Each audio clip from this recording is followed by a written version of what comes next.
এবং এই পরিস্থিতিতে এবার সেনা প্রধানকে নিয়ে প্রশ্ন তুললেন জনগণ। যে সেনা প্রধানের তত্ত্বাবধানে দেশ থাকা সত্ত্বেও এদিকে সেনা প্রধানের নতুন সিদ্ধান্তে সারা দেশ তোলপাড়। পুলিশের ব্যারিকেড ভেঙে শিক্ষার্থী জনতা আবারও রাজপথে নামছে। শেখ হাসিনার কপাল খুলে সেনাবাহিনীর এই সিদ্ধান্তে গভীর রাতে দেশের ক্ষমতার চাকা সম্পূর্ণরূপে ঘুরে যাচ্ছে। হাজার লোকের গর্দান ফালান যাইতো 5 তারিখে, 5, 6, 7 তারিখের মধ্যে, তাহলে মানে দেশের পরিস্থিতি থাকতো না। তো এই গর্দান ফালান আগে তো দেখা গেছে দেশে আমলি জামাত বলেন, বিএনপি বলেন, উনি দল এরা তো সেভ করে ফেলাইছে আওয়ামী লীগকে। তাহলে এখন প্রবল চিন্তার বিষয়, বাংলাদেশের আইন রক্ষায় যদি পুলিশকে কাজ করতে দেওয়া না হয় তবে কি রক্ষা করবে? তখন কি সামলাতে পারবেন মোহাম্মদ ইউনূস?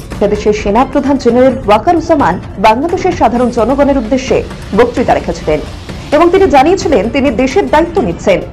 সেনা প্রধান জানিয়েছিলেন কোনো গোলাগুলি হবে না, সেই নির্দেশ তিনি দিয়েছেন। কিন্তু অন্যদিকে শুরু হয়ে গিয়েছিল লুটপাটের মহোৎসব।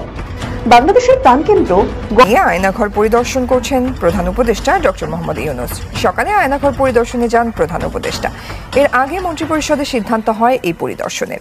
অভিযোগ আছে বিগত শেখ হাসিনা সরকারের আমলে গুমের শিকার ব্যক্তিদের আয়নাঘরে রাখা হতো। আমরা কথা দিচ্ছি বাংলাদেশ আওয়ামী লীগ আমরা যখন ক্ষমতায় আসবো আপনাদেরকে আবার পুনর্বহাল করা হবে, প্রাপ্ত মর্যাদা দিয়ে আপনাদেরকে পুনর্বহাল করা হবে।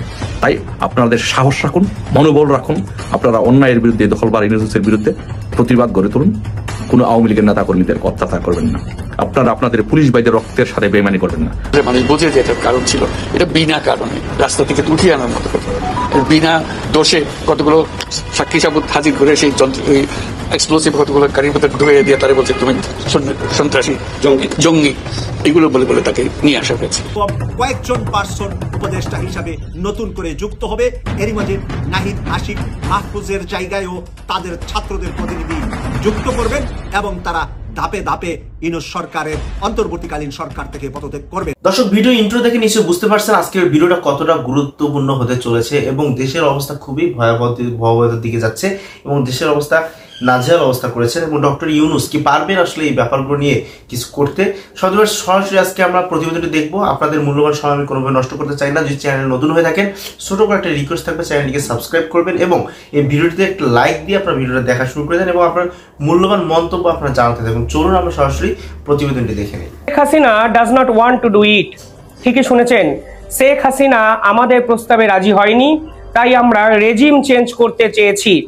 ইউএস-8 সংক্রান্ত একাধিক লিকড যে ডকুমেন্ট আমাদের সামনে এসছে, যে ডকুমেন্ট আন্তর্জাতিক স্তরকে কার্যত স্তব্ধ করে দিয়েছে, সেই ডকুমেন্টের মধ্যে সব থেকে রহস্যজনক লাইন হলো এটি যে Sheikh Hasina prime minister of Bangladesh does not want to do it. অর্থাৎ শেখ হাসিনা আমাদের প্রস্তাবে রাজি হয়নি, তাই তারা শেখ হাসিনাকে সরিয়ে দেওয়ার সিদ্ধান্ত নিয়েছে। ইউএস-8 সংক্রান্ত দ্বিতীয় এপিসোডে আজকে আপনাদের এমন কিছু তথ্য সামনাসামনি তুলে ধরবো যা শুনলে আপনারা চমকে যাবেন। কেন ট্রান্সজেন্ডারদের ফান্ডিং করেছিল ইউএস গভর্নমেন্ট, কিভাবে এই ছাত্র আন্দোলনের নেতাকে একজোট করা হয়েছিল, বিএনপিকে কেন প্রাথমিকভাবে সাপোর্ট করেছিল আমেরিকা যুক্তরাষ্ট্র। এরকম একাধিক নথি এবার যখন প্রকাশ্যে এসছে, রীতিমতো আন্তর্জাতিক স্তর কিন্তু বাকরুদ্ধ এবং স্তব্ধ। আমি এ বিষয়ে একটি এপিসোড কালকেই বানিয়েছি, যেখানে আমি বুঝিয়ে দিতে চেয়েছি বা দেখিয়েছি আপনাদের সামনে কিভাবে 5,000 কোটি টাকা ইনভেস্ট করা হয়েছে ভারতে এবং পরবর্তীকালে $multi-million প্রজেক্ট নেওয়া হয়েছিল শেখ হাসিনাকে সরিয়ে দেওয়ার জন্য। আর আজকে এমন কিছু তথ্য আপনাদের দেখাবো যা আপনারা যদি চাক্ষুষ করেন তাহলে আপনাদেরও চক্ষু চরক গাছ হয়ে যাবে। এরপরে অন্তত মোহাম্মদ ইউনূসের জনসমক্ষে মুখ দেখানোই উচিত নয়। কোথায় এবার বাংলাদেশি মিডিয়া? কেন বাংলাদেশের মিডিয়া এই ইউএস সংক্রান্ত যে লিকড নথি ইলন মাস্ক প্রকাশ করেছেন তা নিয়ে একটা খবরও করছে না? কারণ আসলে শেখ হাসিনাকে সরানোর পিছনে বাংলাদেশের মিডিয়া, বাংলাদেশের একাধিক শিল্পী, বাংলাদেশের একাধিক পপ গায়ক, একাধিক প্রতিবাদী মুখ, ছাত্র আন্দোলন, রাজনৈতিক নেতা, সমস্ত স্তরের মানুষ কিন্তু জড়িয়েছিল এবং এর পিছনে ছিল আমেরিকার বিপুল পরিমাণে ফান্ডিং। এই ভিডিও এতটা যদি আপনারা শুনে থাকেন তাহলে একটি ছোট্ট ভিডিও ক্লিপস আপনাদের আমি দেখাবো। যেই ভিডিও ক্লিপসে যে কথাগুলো বলছেন তার নাম হলো মাইক বেঞ্চ। আর মাইক বেঞ্চের এই কথাই ইলন মাস্ক সরাসরি সমর্থন করে এই লিকড নথি জনসমক্ষে নিয়ে এসেছেন। এই মাইক বেঞ্চকে এই মাইক বেঞ্চ ছিল ট্রাম্প যখন প্রথম আমেরিকার মসনদে বসেন, অর্থাৎ ট্রাম্পের ফার্স্ট টার্ম, এই ফার্স্ট টার্মের মানে যে আমেরিকা যুক্তরাষ্ট্র তার মিনিস্ট্রি অফ স্টেট ডিপার্টমেন্ট, অর্থাৎ বকলমে আমেরিকার প্রাক্তন স্বরাষ্ট্রমন্ত্রী মাইক বেঞ্চ স্বীকার করে নিচ্ছেন আমেরিকা যুক্তরাষ্ট্রের পলিসি হলো ইউএস এইড কোনো একটি দেশকে দাও, এবং সেই ইউএস এইড দেওয়ার পরে আমেরিকা অন্য দেশকে আস্তে আস্তে আস্তে আস্তে গিলে খেতে শুরু করে। মাইক বেঞ্চ হাসিনাকে নিয়ে কি বলেছেন? বহুল আলোচিত কুখ্যাত আয়নাঘর আমাদের সামনে এলো। আমরা অনেক ছবি দেখলাম, আমাদের প্রধান উপদেষ্টা আরো কিছু উপদেষ্টাকে সাথে নিয়ে আমাদের সাংবাদিক কিছু গুম হওয়া মানুষজনকে নিয়ে আয়নাঘর দেখেছেন, এবং এটা একটা তীব্র বিতর্ক ট্রিগার করেছে। আমি সেটা নিয়ে মূলত কথা বলবো, কিন্তু তার আগে আরেকটা দিক একটু দেখে আসা যাক। সেটা হলো একটা পুরনো কথা নতুন করে আমাদের সামনে আবার প্রমাণ হলো। সেটা হচ্ছে গণতন্ত্র কাজ করার পেছনে মিডিয়ার ভূমিকা। এই যে 6 মাস পর, ইটস টু লেট আনডাউটেডলি, এবং দেরি হওয়ার কারণে অনেক রকম বিকৃতি হয়েছে, সেগুলোই মূল আলোচনার জায়গা। আমরা সেই আলোচনা করছি সোশ্যাল মিডিয়াতে, কিন্তু যে জিনিসটা খুব ইম্পর্টেন্ট সেটা হলো এইটুকু যে এখন হলো, এটা মূলত একটা মিডিয়ার কারণে হয়েছে। নেত্র নিউজ তারা কয়েকদিন আগে একটা রিপোর্ট করেছে, এবং সেখানে তারা জানিয়েছে সেনাবাহিনীর অনিচ্ছার কারণেই আমাদের প্রধান উপদেষ্টা সহ অন্যরা এই যে আয়নাঘর আছে, ডিটেনশন সেন্টারগুলো আছে, সেগুলো দেখতে পারেননি। এবং প্রধান উপদেষ্টা সেই রিপোর্টে নেত্র নিউজ তসলিম খলিলের সাথে কথা বলে জানিয়েছেন যে তিনি যাবেন as early as possible with all the people.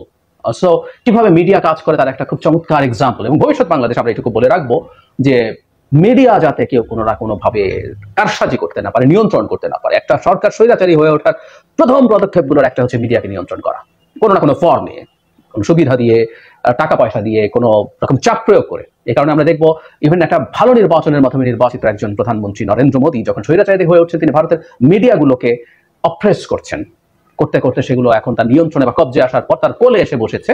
সে কারণে গদি মিডিয়া হয়েছে এগুলো। আমরা এইটুকু একটা গুরুত্বপূর্ণ ফাইন্ডিং। নেত্র নিউজ আরেকটা ভালো কাজ করলো, তাদের চাপেও এতদিন পর হলো। কিন্তু এখন যে মূল ডিবেটগুলো হয়েছে সেগুলো খুবই ভ্যালিড, যে সত্যিকার অর্থে এটা আমাদের এই অন্তর্বর্তী সরকারের জন্য একটা বড় ব্যর্থতা। দীর্ঘ 6 মাস এই আয়নাঘর মানে এই গুমের ডিটেনশন সেন্টারগুলোতে যাওয়া যায় নাই। গুম নিয়ে কয়েকটা কথা একটু বলি, এবং যে ডিবেটগুলো আসে সেগুলো একটু পরে বলি। সেটা হচ্ছে, আমি বহুবার বলেছি কিন্তু আমার গুমের প্রসঙ্গ আসলে কয়েকটা কথা যুক্ত না করে আমি পারি না। সেটা হচ্ছে গত সরকার যতগুলো অপরাধ করেছে, মানবতা বিরোধী অপরাধ, তার মধ্যে গুম ইভেন বিচার বহির্ভূত হত্যাকাণ্ডের চাইতে টাফ এবং ভয়ঙ্কর জিনিস। মৃত্যুর চাইতে এটা ভয়ঙ্কর, রিপিট। কারণ যে মানুষটা বেঁচে আছেন, তিনি বেঁচে আছেন কি নেই, তিনি বেঁচে থাকবেন কি থাকবেন না, তার এরকম চিন্তা আছে। তিনি বিভৎস পরিবেশে টর্চারের মধ্যে জীবনযাপন করছেন। তার চাইতে জরুরি কথা, পরিবারটা যে অবর্ণনীয় দুঃখ, দুর্ভোগ, কষ্টের মধ্য দিয়ে যায়, সেটা কোনো তুলনা হয় না। আমার সৌভাগ্য বলবো, আমি এরকম কিছু ইতিহাসের ঘটনার সরাসরি সাক্ষী হয়েছি।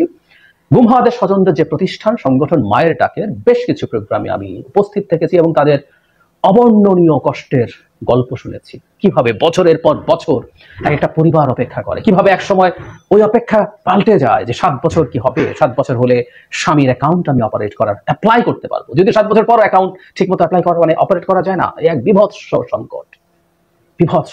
সুতরাং আমাদের জাতির ইতিহাসে, শেখ হাসিনার নির্যাতনের ইতিহাসে এই গুম, এই আয়নাঘর একটা গুরুত্বপূর্ণ জায়গা, কিন্তু এগুলো ওয়েল প্রিজার্ভড আসলে আর হলো না। আর যে ছবিগুলো আমাদের সামনে এসছে সেগুলো নিয়ে যারা বিভিন্ন সময় গুম হয়েছেন তারা প্রশ্ন তুলেছেন, এবং রাইটলি প্রশ্ন তুলেছেন। যেসব ছবি দেখা যাচ্ছে বিভিন্ন মানে 2-3টাকে ভেঙে একসাথে করে দেখানো হয়েছে, ওয়ালগুলোতে মানুষের প্রচুর লেখা ছিল, সেগুলো তুলে ফেলে সেখানে নতুন করে প্লাস্টার করা হয়েছে, এইরকম নানান কিছু। যদিও এর মধ্যেও বেরিয়ে গেছে 1-2 জায়গায় সত্যিকারে গুম হওয়া যে প্রকোষ্ঠগুলো আছে, আয়নাঘরগুলো আছে, সেগুলো কেমন। প্রধান উপদেষ্টা এরকম 1-2 দেখে বলছেন যেখানে মুরগির খোপের চাইতেও ছোট। That exactly happened. আমি একজন গুম হওয়া মানুষের বর্ণনা অনেকে শেয়ার করছেন, সেখানে দেখলাম সেখানে লম্বা হয়ে শোয়া যায় না, আসলে পা কমোডে চলে যায়, একই জায়গায় সবকিছু। এই পরিস্থিতি আছে, সেইগুলো প্রায় কিছুই আর প্রিজার্ভড নেই। এর মধ্যেও আমরা পেয়েছি টর্চারের জন্য ইলেকট্রিক শক দেওয়ার জন্য যে চেয়ার, সেটা পাওয়া গেছে, সেটা দেখা গেছে, সেটা এসছে, কিন্তু এই আলামতগুলো নষ্ট করে ফেলা হলো। এটা ভয়ঙ্কর। এই আলামতগুলো থাকা দরকার ছিল আমাদের। এটা সত্য, সেনাবাহিনীর তত্ত্বাবধানে, বিভিন্ন বাহিনীর তত্ত্বাবধানে একটা অংশের অ্যাটলিস্ট র্যাবের ছিল, বিভিন্ন এজেন্সি ছিল, যে এজেন্সিগুলো আসলে ঠিক সেনাবাহিনীর নিয়ন্ত্রণে না। কিছু সেনাবাহিনীর লোকজন যেসব গোয়েন্দা বাহিনীর চিফ এবং গুরুত্বপূর্ণ পদে থাকেন, সেগুলো মূলত প্রধানমন্ত্রীর অধীনে, তারা তাদেরকে রিপোর্ট করেন। তো এই ধরনের ডিটেনশন সেন্টারগুলো দায় ছিল, এগুলো রাখা দরকার ছিল, এগুলো ভেঙে ফেলে অত্যন্ত গর্হিত কাজ করা হয়েছে, এবং এরপরও তারা 6 মাস পরও দিতে চাইছেন না। এটাও খুব ভয়ঙ্কর ব্যাপার। আমাদের ইতিহাসে এই ঘটনাগুলো ঘটেছে, এই ইতিহাসে ঘটনাগুলোর স্বীকৃতি এবং এগুলোর সংরক্ষণ করা আমাদের জন্য জরুরি ছিল, কিন্তু এটা হয়নি। এর বাইরে আরো একটা বড় অভিযোগ এসছে, সেটা হলো আমি বিভিন্ন জায়গায় দেখলাম, এটা নিয়ে আমরা আশা করি অফিসিয়ালি জিনিসগুলো জানতে পারবো। এই যে স্বজনদেরকে নিয়ে যাওয়া বলা হয়েছিল, যারা স্বজন তাদের অনেকে এবং খুব সিগনিফিক্যান্ট অনেক মানুষ যেতে পারেননি, অভিযোগটা হচ্ছে তাদেরকে যেতে দেয়া হয়নি। এটা খুব ভয়ঙ্কর অভিযোগ, কারণ সত্যিকার অর্থেই আমরা মায়ের ডাক সংগঠনটার বেশ কিছু মানুষকে সামনে থাকতে দেখেছি এবং ভয়ঙ্কর লড়াই তারা করেছেন সবচেয়ে ভয়ঙ্কর সময়গুলোতে। তারা কি পরিমাণ চাপের মুখে তখনকার লড়াইটা জারি রেখেছিলেন আমি একেবারে সামনাসামনি চাক্ষুষ সাক্ষী সেটার। কিন্তু এদের অনেককেও আমি দেখিনি এবং জানলাম তাদেরকে যাওয়াটার জন্য ডাকা হয়নি এবং টু সাম এক্সটেন্ট প্রিভেন্ট করা হয়েছে। কাউকে কাউকে এটার বিরুদ্ধে, কাউকে কাউকে এটার জন্য অভিযুক্ত করা হচ্ছে, কোনো কোনো উপদেষ্টাকে। আমি জানি না এটা কেন হলো। প্রধান উপদেষ্টার সাথে মায়ের ডাকের প্রতিনিধিরা যাবেন না, এটা হতে পারে না। আজকে অনেকেই, আমি প্রায় বলি যে অনেকেই বিরাট বিরাট বীর হয়ে যান। শেখ হাসিনার সময় যারা লড়াই করেছিলেন, কিভাবে লড়াই করেছেন, ওই ইতিহাসটা ভুলতে মনে খুব বেশি লাগবে না। আমি নিজেও খেয়াল করি আসলে 5 আগস্টের পর বিরাট বিরাট বিপ্লবীরা হাজির হচ্ছেন, হাজির হয়ে সবকিছু এটা হচ্ছে না, ওটা হচ্ছে না, এটা এভাবে করলে হতে হবে, ওটা ভাবে করতে হবে, এই করতে হবে, সেই করতে হবে, এটা করে দেখিয়েছি, সেটা করে দেখিয়েছি, নানান কথাবার্তা বলে। আমরা এখানেও কি এরকম একটা চর্চা দেখলাম? যদি এটা হয়ে থাকে এটা খুবই মর্মান্তিক হবে। আমি চাই সরকার তার জায়গা থেকে স্টেটমেন্ট দিক এবং আয়নাঘরে রিকনস্ট্রাকশন করুক। ধরুন একটা রুমের মধ্যে 3টা বা 2টা এক্সস্ট ফ্যান দেখা যায়, একটা রুমে 2টা এক্সস্ট ফ্যান আয়না ঘরে থাকবে, হতে পারে না। 2টো মানে ওটা 2 রুম ছিল, ওটাকে 1 রুম করে দেখানো হয়েছে। 3টা এক্সস্ট ফ্যান আছে মানে 3টা ছিল রুম, ভেঙে এখন একটা করে দেখানো হচ্ছে। আরেকটা কথা একটু জরুরি, মানে ভেঙে ওনারা আসলে কি নিশ্চিত করতে চান? আপনি কোনো মানুষকে যদি 5 স্টার হোটেলে নিয়েও ডিটেইন করে রাখেন, আরবিট্রারিলি গুম করে রাখেন, এটা ভয়ঙ্কর মানবাধিকার লঙ্ঘন, ফুল স্টপ। বাংলাদেশের সংবিধান অনুযায়ী কাউকে আটক করার 24 ঘন্টার মধ্যে নিকটস্থ থানায় সাপোর্ট করতে হবে, আইনের হাতে তুলে দিতে হবে। সুতরাং কাউকে তুলে নিয়ে গিয়ে যদি যে কোনো বাহিনী, যে কোনো গোয়েন্দা সংস্থা যদি কাউকে তুলে নিয়ে গিয়ে 5 স্টার হোটেলের মতো লাক্সারির মধ্যে রেখে দেয় দিনের পর দিন, মাসের পর মাস, তারপরও ওটা ভয়ঙ্কর অসভ্যতা, ভয়ঙ্কর বর্বরতা, এটুকু বুঝতে পারতে হবে। তো ভেঙে তারা কি নিশ্চিত করতে চান আমি জানি না, এটুকু মাথায় রাখতে হবে। সেটা রিকনস্ট্রাক্ট করা হোক, সরকার সেটা রিকনস্ট্রাক্ট করতে হবে এবং সত্যিকার অর্থে প্রকৃতপক্ষে যারা গুম ছিলেন তাদেরকে নিয়ে যাওয়া, এগুলো কেমন ছিল সেইভাবে ঠিকঠাক করতে হবে এবং যারা এই আলামতগুলো ভেঙে এমন করেছে সরকারের উচিত তাদের বিরুদ্ধে ব্যবস্থা নেওয়ার চেষ্টা করা। এই যে ঘটনাগুলো ঘটেছে এগুলো দায় আমরা শেখ হাসিনাকে দিচ্ছি, তার রেজিমকে দিচ্ছি। এগুলো নিয়ে সেনাবাহিনীর লজ্জিত হওয়া উচিত বলে মনে হবে না। তবে এই প্রশ্ন নিশ্চিতভাবেই আসতে পারে। এখানে বেআইনি কাজও আসলে কেউ তার পদে থেকে করতে পারে না। কোনো সরকার যদি বলেও কোনো দায়িত্বে থাকা কেউ বেআইনি কাজ করতে পারে না। এই রাষ্ট্রের প্রত্যেকটা বাহিনী, প্রত্যেকটা এজেন্সি জনগণের টাকায় চলে, রাষ্ট্রের প্রতিষ্ঠান, এবং তারা কাজ করবেন সরকারের নির্দেশে, কিন্তু আইনি চৌহদ্দির মধ্যে। সুতরাং যারা যারা এর সাথে জড়িত আছেন এই সব অপরাধের সাথে, সেটা সেনাবাহিনী হোক, পুলিশ হোক, যেখানেই হোক, তাদের বিরুদ্ধে নিশ্চিতভাবে বিচারিক ব্যবস্থা শুরু করতে হবে। আমরা আমাদের এই বিভৎসতম পাপগুলো, অপরাধগুলোর যদি সুরাহা করতে না পারি, এগুলোর যদি বিচার করতে না পারি, আমরা বাংলাদেশে কোনোদিন আসলে ন্যায় বিচারের কথা বলতে পারবো। জাতীয় নির্বাচন আগে হওয়া জরুরি নাকি স্থানীয় সরকার নির্বাচন? কমেন্টে আপনারাও লিখতে পারেন। আমরাও দেখি আসলে জাতি কোনটা আগে চায়।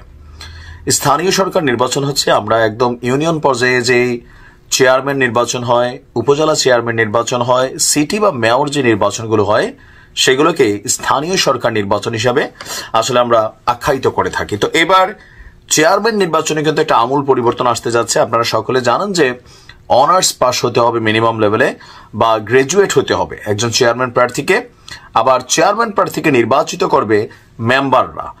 তো এই যখন অবস্থান, আমাদের সরকারের খুবই শক্তিশালী একজন উপদেষ্টা, যিনি স্থানীয় সরকার, পল্লী উন্নয়ন এবং সমবায় মন্ত্রণালয়ের উপদেষ্টা, ছাত্র উপদেষ্টা আসিফ মাহমুদ সজীব ভুইয়া, তিনি আপনার গতকালকে একটা বক্তব্য দিয়েছেন যে জাতীয় সংসদ নির্বাচনের আগেই স্থানীয় সরকার নির্বাচনের নীতিগত সিদ্ধান্ত হয়েছে।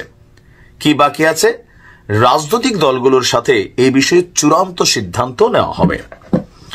যখন এই বক্তব্য আসলো তখন আমরা দেখলাম বিএনপির ঊর্ধ্বতন নেতারা, বিশেষ করে মির্জা আব্বাস, তিনি বললেন যে বিএনপি জাতীয় নির্বাচনের আগে স্থানীয় সরকার নির্বাচনে তারা সম্মত হবে না, তারা এটার বিরুদ্ধে প্রয়োজনে মাঠে নামবে। তো বিএনপির কেন আসলে যে সংসদ নির্বাচন আগে চাচ্ছে, যে জাতীয় স্থানীয় সরকার নির্বাচন আগে চাচ্ছে না? বিএনপি মনে করছে যে আওয়ামী লীগ গর্তের মধ্যে মাথা ঢুকাই রাখছে। এখন যদি লোকালি ইউনিয়ন বা জেলা উপজেলা পর্যায়ে নির্বাচনগুলো হয় তো সেখানে আওয়ামী লীগ সেই গর্ত থেকে বের হয়ে আসবে এবং একের পর এক দংশন করবে।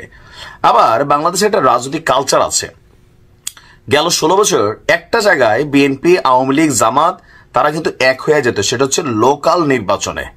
লোকাল নির্বাচনেও মার্কা ছিল, কিন্তু যিনি বিদ্রোহী প্রার্থী হতেন, বিশেষ করে আপনি দেখবেন প্রত্যেক এলাকায় আওয়ামী লীগের মধ্যেই যিনি দলীয় মার্কা পাইতেন না, তিনি করতেন কি, লোকাল বিএনপির সাথে একটা ভালো সম্পর্ক রাখতেন, জামাতের সাথে একটা ভালো সম্পর্ক রাখতেন, অন্যান্য পার্টির সাথে একটা ভালো সম্পর্ক রাখতেন।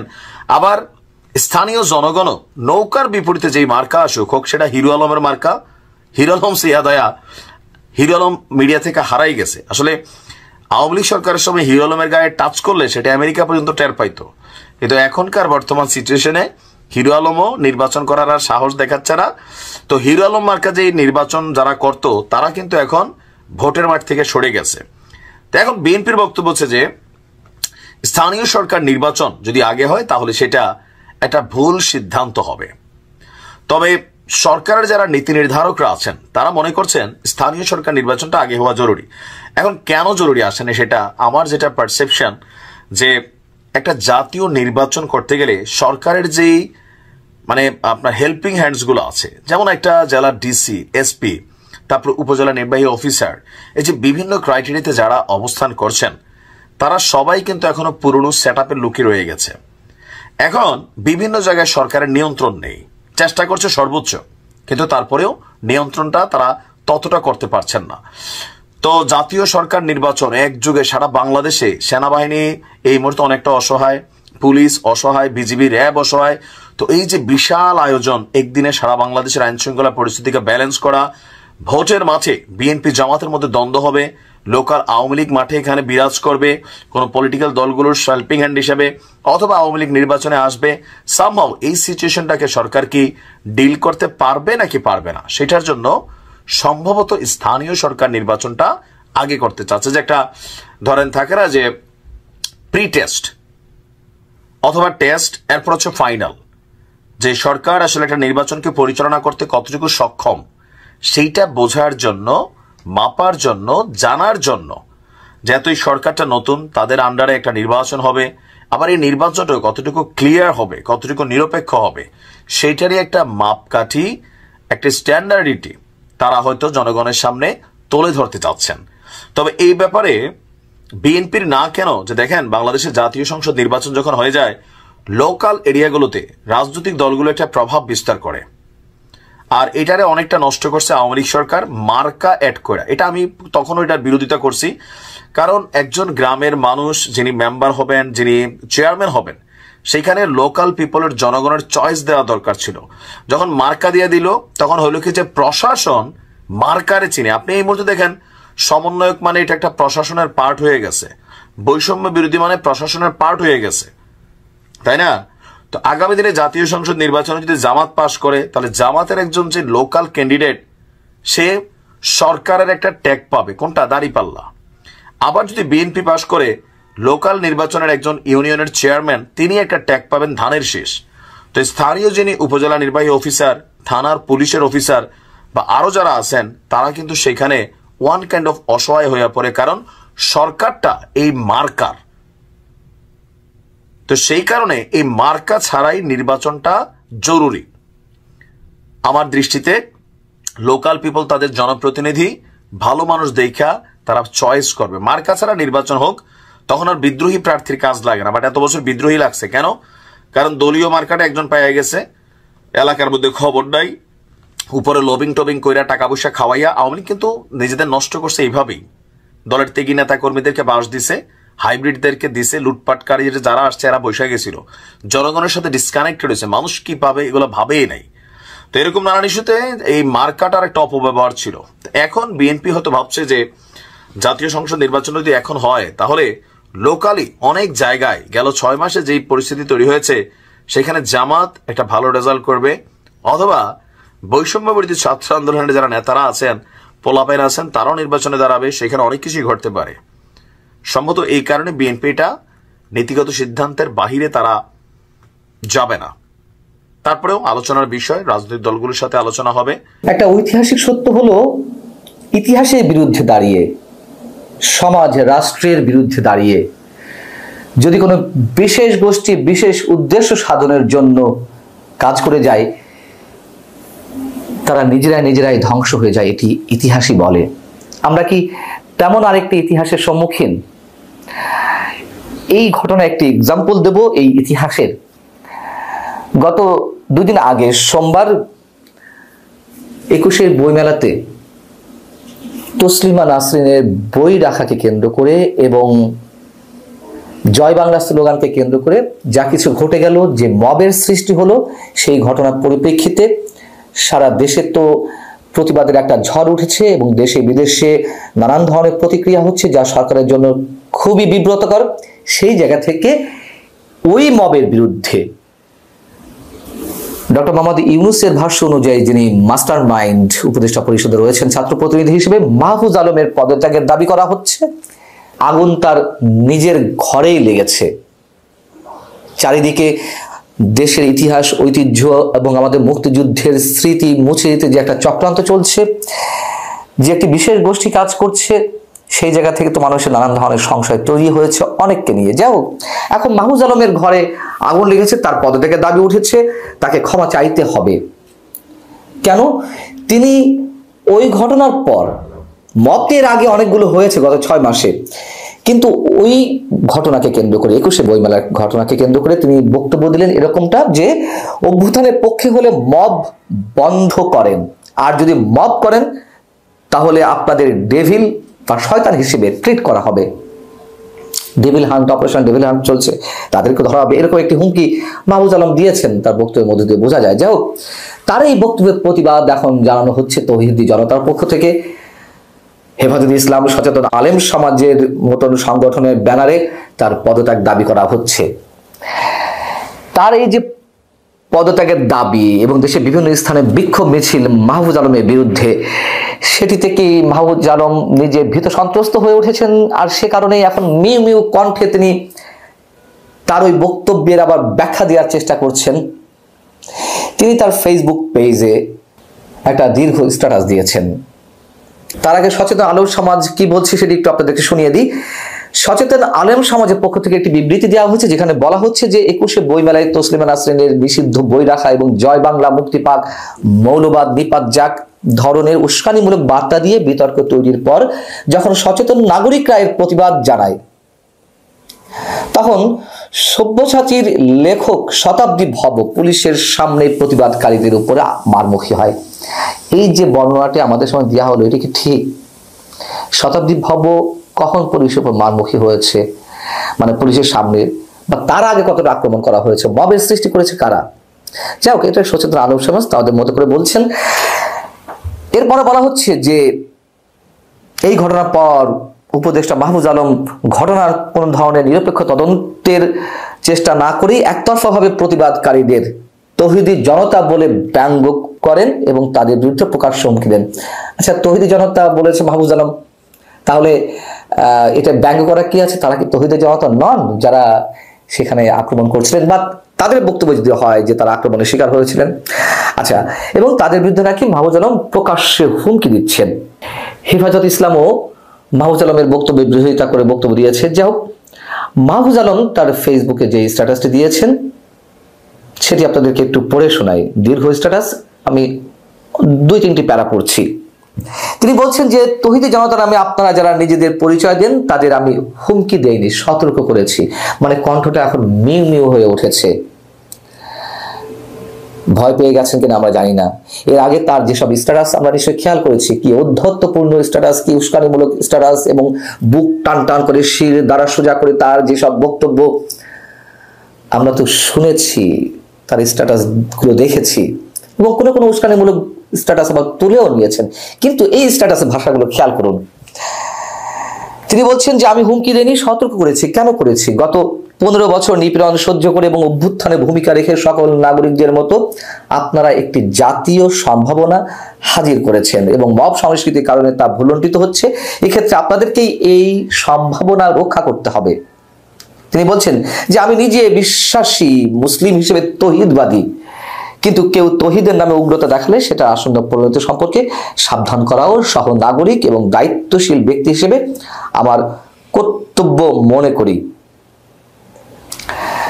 তিনি যে তৌহিদি জনতা হয়েই থাকেন, তৌহিদি জনতার উদ্দেশ্য কি এটি দেশের মধ্যে বিশৃঙ্খলা সৃষ্টি করে আক্রমণাত্মক ভঙ্গিতে ঝাঁপিয়ে পড়া, বিরোধী দলকে নিশ্চিহ্ন করা? সেই চেষ্টাগুলো তো হয়ে আসছে এই 6 মাস। তার আগে কি ঘটেছে সেই হিসাব তো অন্যরকম, কিন্তু গণঅভ্যুত্থানের স্পিড তো আর এটি ছিল না এখন যা ঘটছে। তিনি বলছেন যে বাংলাদেশে এখন স্থিতিশীলতা দরকার, বিপ্লবী জনতা আর খণ্ড খণ্ড মব আলাদা জিনিস, লক্ষ্যহীন উদ্দেশ্যবিহীন এই মব সংস্কৃতির কারণে উপকৃত হচ্ছে আমাদের শত্রুরা। খুব স্বাভাবিক, উপকৃত হবেই।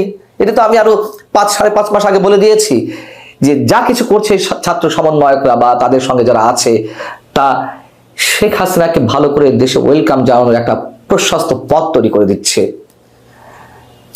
এখন বিষয় হচ্ছে যে মাহফুজ আলমের যে বক্তব্য, তার যে উপলব্ধি, এটি সত্যি সত্যি তার রিয়ালাইজেশন থেকে এই কথাগুলো বলছেন, নাকি এটিও এক ধরনের নাটক? তিনি যা বলেন আর যা শোনান তার মধ্যে তো অনেক ধরনের পার্থক্য থাকে, আমরা এর মধ্যে স্পষ্ট হয়েছি। নাকি তার পদ চলে যাওয়ার যে হুমকি দেওয়া হয়েছে, তাকে পদত্যাগ করার জন্য যে বক্তব্যগুলো দেওয়া হচ্ছে বা ক্ষমা চাওয়ার জন্য দাবি জানানো হচ্ছে, দেশের বিভিন্ন স্থানে বিক্ষোভ মিছিল হয়েছে, সেই জায়গা থেকে পরিত্রাণ পেতে নিজের পদ পদবি ঠিক রাখতে এখন মিউ মিউ কণ্ঠে কথা বলছেন। এর আগে তো আমরা দেখিনি। এই যে মব সংস্কৃতি গত কয়েকদিনে যে অবস্থায় পৌঁছলো, যেখানে সেখানে মবের তৈরি করে রাজনৈতিক কার্যালয়, যেমন জাতীয় পার্টির অফিসে আগুন ধরিয়ে দেওয়া, ভাঙচুর করা, মবের সৃষ্টি করে আদালত প্রাঙ্গণে বিচারপতিদের অপসারণ দাবি করা, মবের তৈরি করে বুলডোজার দিয়ে বঙ্গবন্ধুর ঐতিহাসিক ভবনটি ভেঙে গুড়িয়ে দেওয়া, দেশের 35টি জেলায় আওয়ামী লীগের নেতাকর্মীদের বাড়িঘর জ্বালিয়ে দেওয়া, পুড়িয়ে দেওয়া, বুলডোজার দিয়ে ভেঙে দেওয়া। মনে পড়েনি? জানেন তো কোনটা মব আর কোনটা নয়। মাহফুজ আলম এটুকু বোঝেন না তা তো আমরা বিশ্বাস করি না, কিন্তু এতদিন পর এসে উপলব্ধি করছেন। আর উপলব্ধি হয়েছে, আমরাও সে কথা বলি না। তারপর এই যে মবগুলো চলছিল, প্রত্যেকটি বৈষম্যবিরোধী ছাত্র আন্দোলনে তারা উৎসাহ দিয়েছেন। সর্বশেষ যে বঙ্গবন্ধুর বাড়িটি গুড়িয়ে দেওয়া হলো, শুধু ছাত্র সমন্বয়ক নয়, সমন্বয়কদের অন্যতম উপদেষ্টা পরিষদে যারা বসে আছেন তাদের কেউ কেউ ফেসবুকে স্ট্যাটাস দিয়ে বললেন যে আসুন উৎসব করি, উৎসব করা হোক। মবের সৃষ্টি করা হচ্ছে আর সেটির প্রতি সহমর্মিতা এবং সহমত পোষণ করে উৎসবের ডাক দেয়। তখন মাহফুজ আলমরা বোঝেন না এই যে একটা চরম অবস্থা বিরাজ করছে, এর মধ্যে দিয়ে যদি কেউ যেই হোক না কেন, আমি ডেফিনেট করে কাউকে উদ্দেশ্য করে না বললেও যেই করুন না কেন এই অবস্থাগুলো, তারা নিজেরাই শেষ হয়ে যান। দর্শক, দেশের প্রেক্ষাপট অনুযায়ী আপনাদের মন্তব্যটা অবশ্যই আমাদের কমেন্ট সেকশনে দিন এবং বাংলাদেশের এইরকম একটি অবস্থা ভয়াবহতার দিকে যাচ্ছে এবং এই ব্যাপারগুলো নিয়ে আপনাদের মন্তব্য কি? বাংলাদেশের এইরকম অবস্থায় কি করা উচিত, করণীয়, এবং বাংলাদেশের কোন দলটি রাজনৈতিকভাবে সক্রিয় এবং ভালো বলে মনে করেন সেটা আমাদের কমেন্ট সেকশনে দিন। আজকে ভিডিও পর্যন্তই। চ্যানেলে সাবস্ক্রাইব করুন, বন্ধু হয়ে পাশে থাকুন। আল্লাহ হাফেজ।